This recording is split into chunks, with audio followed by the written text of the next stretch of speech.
নমস্কার, নিউজ 18 বাংলায় আপনাদের সকলকে স্বাগত। আপনাদের সঙ্গে রয়েছে আমি সোনিয়া। দুপুর 11টার খবর দিনভরে শুরুতে নজর রাখতে হচ্ছে ফরাক্কার দিকে। তার কারণ ফরাক্কায় নাবালিকাকে যৌন নির্যাতন খুনে 61 দিনে দোষী সাব্যস্ত। বৃহস্পতিবার দুজনকে দোষী সাব্যস্ত করল জঙ্গিপুর আদালত। 13ই অক্টোবর প্রতিবেশীর বাড়িতে উদ্ধার হয় শিশু কন্যার বস্তাবন্দি দেহ। তদন্তে রাজ্যে প্রথম ড্রোন ম্যাপিং প্রযুক্তি ব্যবহারে সাফল্য এলো। আজ সাজা ঘোষণা।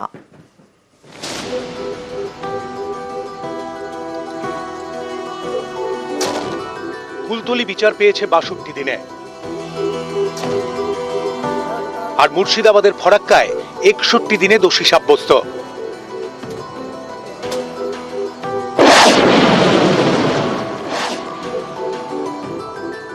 দাদুর বাড়িতে খেলার সময় নিখোঁজ। প্রায় 3 ঘন্টা পর প্রতিবেশী দীনবন্ধু হালদারের বাড়ি থেকে উদ্ধার হয় নাবালিকার বস্তাবন্দি দেহ। যৌন নির্যাতন করে খুনের অভিযোগ ওঠে। গ্রেফতার করা হয় দীনবন্ধুকে। তাকে জেরা করে পরে শুভ হালদার নামে আরো একজনকে গ্রেফতার করে ফরাক্কা থানার পুলিশ। এই ঘটনায় গরম হয়ে ওঠে ফরাক্কা। তদন্তে নেমে ড্রোন ম্যাপিং করে পুলিশ।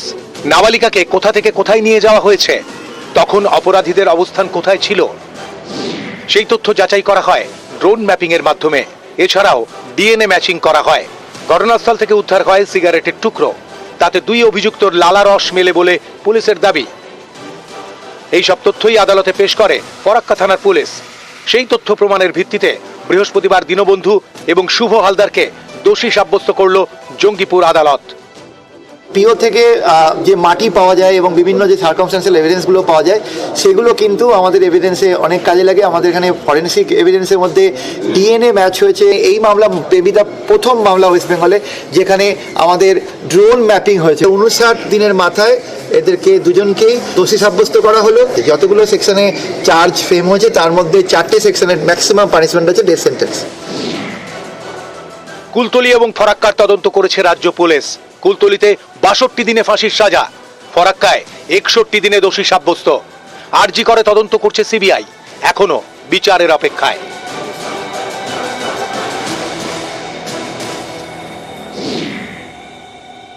নিউজ 18 বাংলা।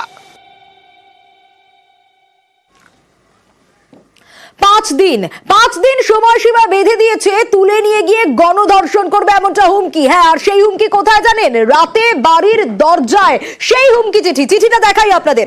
এই হচ্ছে সেই হুমকি চিঠি যেখানে লেখা সাবধান এবং ইতি ধর্ষক বলে নাম দিয়ে বাংলাদেশ উল্লেখ।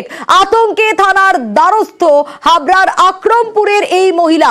কিন্তু কারা এই ঘটনা ঘটালেন সে বিষয়ে কতটা জানা গেল? গত রাতে যখন দরজা খুলেছেন এই মহিলা, তাই পরিবারের সদস্যরা চক্ষু চড়ক গাছ হয়ে গেছে তাদের। জিয়াউল রয়েছে। জিয়াউল, এই যে চিঠিতে এত কিছু লেখা, এরকম হুমকি, সাবধান, ইতি বলে নাম, কে বা কারা এই ঘটনা ঘটালো? এই যে নাম, এই নাম কি সত্যি কেউ রয়েছে? এবং বাংলাদেশ কথাটার উল্লেখই বা কেন? স্বাভাবিকভাবে তো এই প্রশ্নগুলো উঠছে।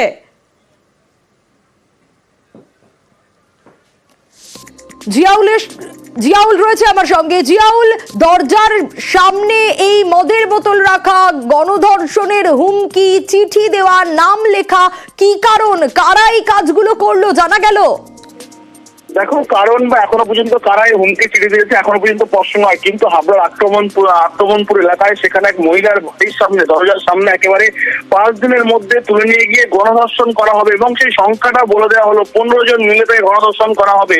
কিন্তু কে বা কারা এই মহিলার বাড়িতে আর কি গণধর্ষণের এইরকম একটা হুমকি চিঠি দিল সেটা কিন্তু এখনো স্পষ্ট নয়। কিন্তু চিঠি একেবারে শেষ প্রান্তে লেখা রয়েছেন যে এটা বাংলাদেশ, অর্থাৎ এক মহিলার নাম নিচে লেখা রয়েছে বাংলাদেশ। অর্থাৎ বাংলাদেশে যে অস্থিরতা চলছে সেখান থেকে এই হুমকির চিঠি সেটাও কিন্তু মনে করা হচ্ছে। কিন্তু এই মহিলা আতঙ্কে ভয়ে কিন্তু হাবড়া থানা দ্বারস্থ হলেন। হাবড়া থানা পুলিশের কাছে তার একটাই অনুরোধ, তার কারণ তিনি যেভাবে হুমকি চিঠি পেয়েছেন এর আগে কিন্তু কখনো এই হুমকি চিঠি পায়নি। ফলে এই ধরনের চিঠি পাওয়ার পরে সে আতঙ্কে সে থানার দ্বারস্থ হয়েছেন এবং ভয়ে রাতভর সেই থানাতে আশ্রয় নিয়েছিল। কিন্তু কে বা কারা এই চিঠি দিয়েছেন এখনো স্পষ্ট নয়। পুলিশ ইতিমধ্যে তদন্ত শুরু করেছে এবং এলাকায় যে সমস্ত সিসিটিভি ফুটেজ রয়েছে সেগুলো সংগ্রহ করে দেখছে কে বা কারা এই মহিলাকে হুমকি চিঠি দিয়েছে সেটা কিন্তু দেখার চেষ্টা করছেন আপনারা।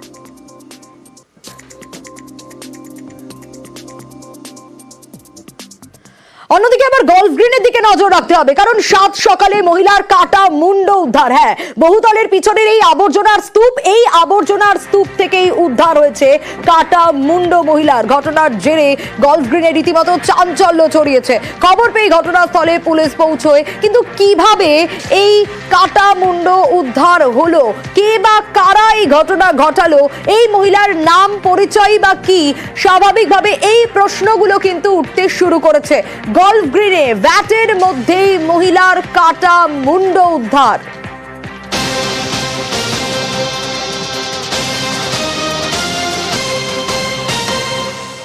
ঠিক যে কথা আপনাদের বলছিলাম, এই সেই জায়গা, যে জায়গা থেকে মহিলার কাটা মুন্ড উদ্ধার হয়েছে। কিন্তু কে এই মহিলা, কারা এই ঘটনা ঘটালো, আরো ডিটেলে বিষয় জানতে পারবো। সুদীপ্ত রয়েছে আমার সঙ্গে, সরাসরি নজর রাখবো, সুদীপ্তর কাছে যাব। সুদীপ্ত, কে বা কারা এই ঘটনা ঘটালো সে বিষয়ে কিছু জানা যাচ্ছে? কিভাবে এই ঘটনা, কার চোখে প্রথম পড়লো, এই গোটা আপডেট কি পাওয়া যাচ্ছে?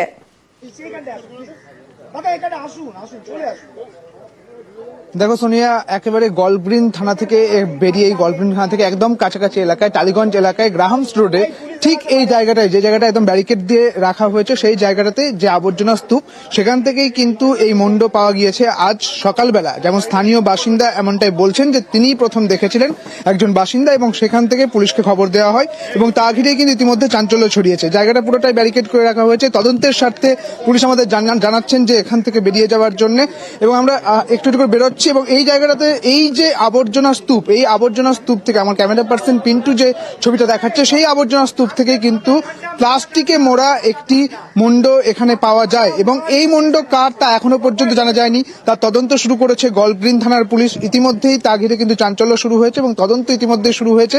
যে মুন্ড পাওয়া গিয়েছিল তা কিন্তু এমআর বাঙুরে নিয়ে যাওয়া হয়েছে ময়না তদন্তের জন্য। এবং এই মুহূর্তে সুদীপ্ত, একটা বিষয় তোমার কাছ থেকে একটু জানতে চাইবো, কখন প্রথম জানা যায় যে এই ধরনের একটা ঘটনা ঘটেছে, কে দেখতে পান এবং ঠিক কোন সময়?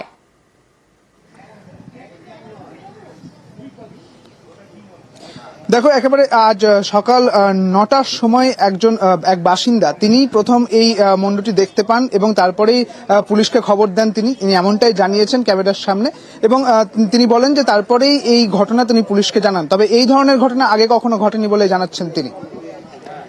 এই এলাকায় স্বাভাবিকভাবে স্থানীয়রা তারা কি বলছেন যে এই ঘটনায় খুব স্বাভাবিকভাবে তো সাধারণ মানুষ যারা বাসিন্দারা রয়েছেন তারা তো আতঙ্কিত হবে, নিশ্চয়ই তাদের সঙ্গে তোমার কথা হয়েছে সুদীপ্ত?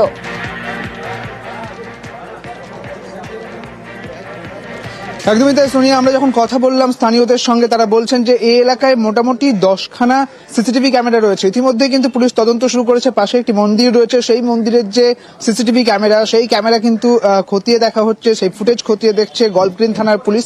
এবং একই সঙ্গে এই ঘটনার সঙ্গে কারা জড়িত এবং এই মুন্ড কার, তারও কিন্তু তদন্ত শুরু হয়েছে সোনিয়া। এবং সব মিলিয়ে এই মুন্ড পাওয়ার পর থেকে তা ঘিরে কিন্তু চাঞ্চল্য ছড়িয়েছে এলাকায়, তা একেবারে বলাই চলে সোনিয়া।